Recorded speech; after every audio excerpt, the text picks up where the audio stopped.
Welcome to Ask and Learn. In this exercise, we're asked to consider a situation of dialysis, and we are given a function u that represents the amount of urea in a patient's blood in milligrams at a given time, t, where time is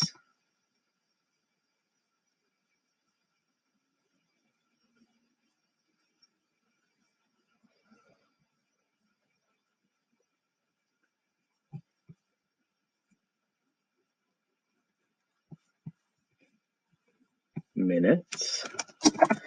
Sorry, it took me a while to verify in the equation or in the problem, but it says that the rate is milligrams per minute, so time is in minutes.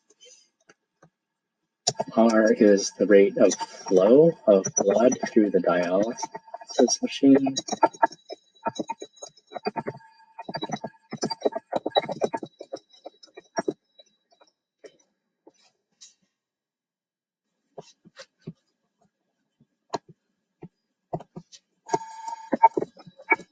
V is the volume of the patient's blood in milliliters.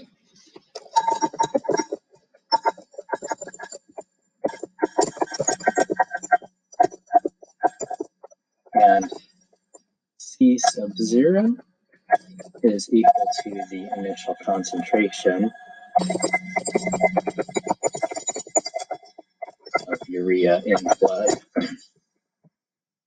So, looking at this, R is the rate of flow divided by the volume. So that gives me the amount of blood that how much of the blood flows through the ratio of the rate to the volume of the patient's blood. So what percentage of the patient's blood or what ratio of the patient's blood is flowing through the machine each minute times the initial concentration times E raised to the power of negative R times time divided by volume. So the more time that passes, the smaller this exponential expression is, the higher percentage or the less of the initial concentration remains. And then we are asked to evaluate the integral from 0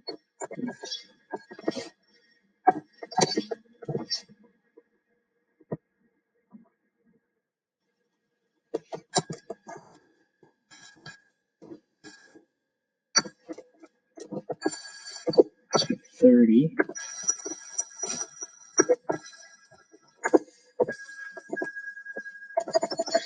Let's see if I can do this a different way. Next, to evaluate the integral from time equals 0 to time equals 30 minutes of this dialysis function with respect to t, and explain what it means. So this integral written in terms of the actual equation actually gets simplified a little bit because R and V and C sub 0, which is the initial concentration, are all constants in this situation. The only thing that is changing is time. Time is my variable of integration. And so all of that can fall outside of the actual integral. And then I'm evaluating from 0 to 30, the definite integral of E to the power of negative R T over V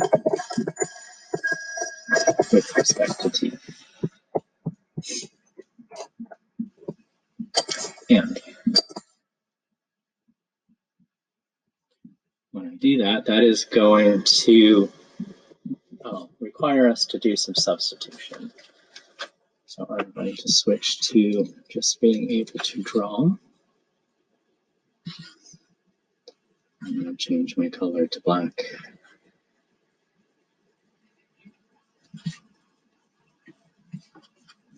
So the problem is I've got this weird, funky exponent in my exponential situation. I know how to find the integral of e to the x power dx. It's just itself.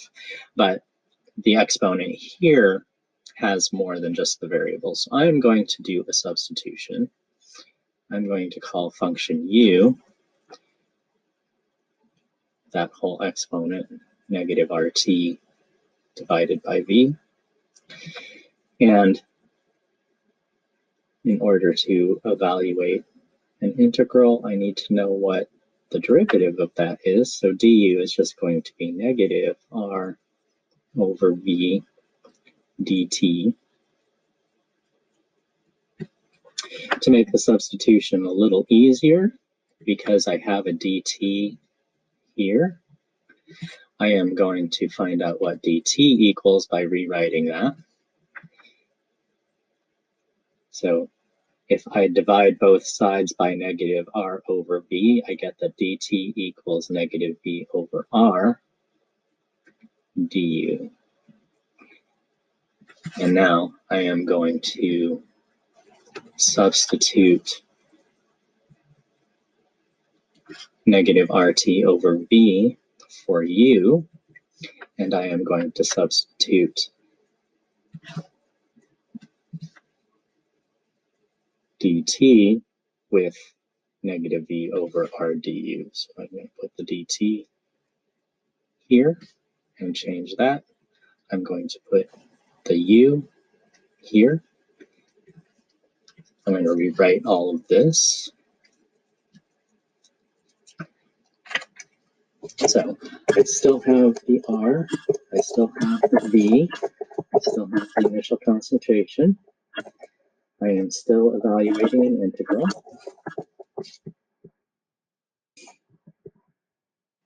I'm going to come back to the limits of integration in just a second. And I still have E, but instead of raising it to the power of negative RT over V, I'm going to raise it to the U power. And instead of dt, I now have negative, this is all multiplied by negative V over R dt.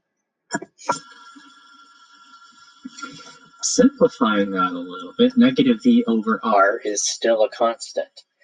Negative V over R times R over V cancels each other out. So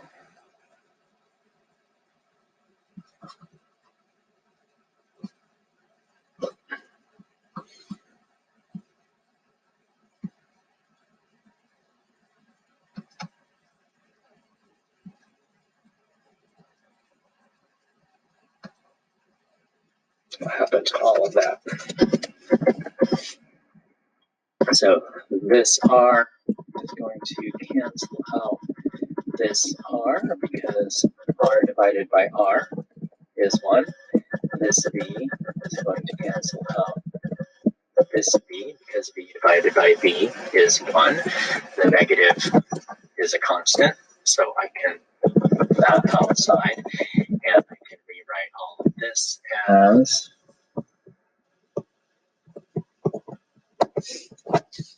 negative. I still have my initial concentration of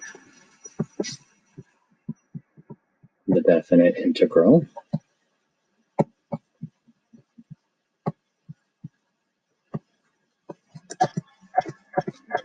Don't know where that R came from. I'm going to get rid of it. The definite integral of e to the u power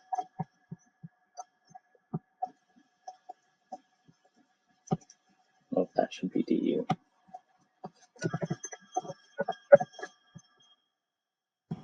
Because I rewrote dt as negative v over r du. So this is negative v over r du instead of dt.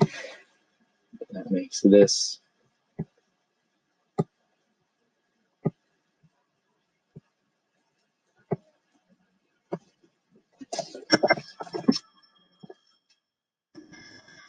but then I've got these limits. I have changed my variable of integration from t to u.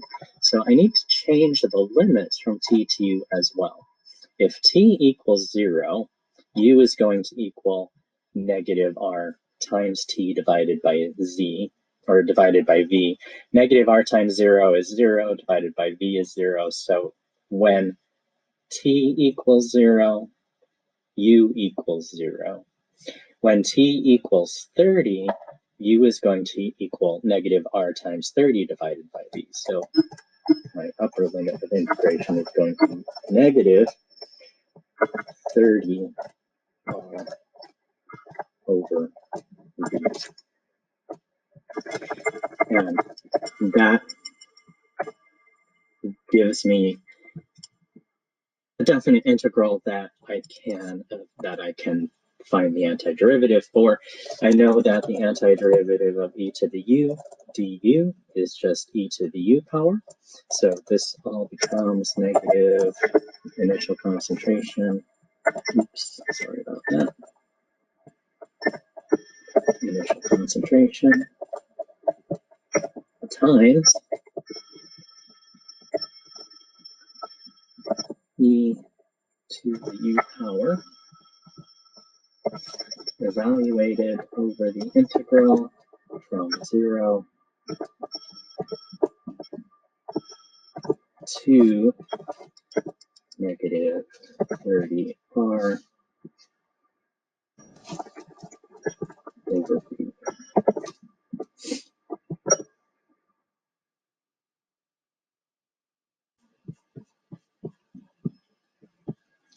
And then evaluating that, I still have initial concentration times,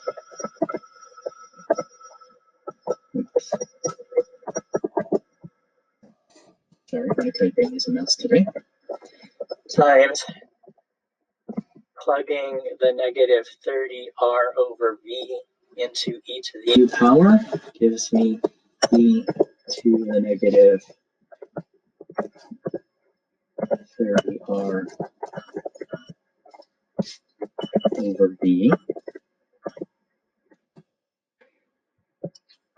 Plugging 0 into the e to the u power, anything to the 0 power is 1. I can multiply the initial concentration through, and that will give me the initial concentration of urea in the blood minus e to the power of the amount of time, 30 minutes, times r divided by the total volume of blood.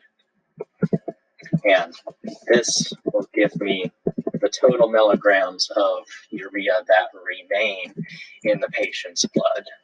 The initial amount of urea in the patient's blood minus the amount of urea that has been removed, which is based on the rate of the patient's blood flowing through as a ratio to the total amount of the patient's blood multiplied by the amount of time that has passed 30 minutes.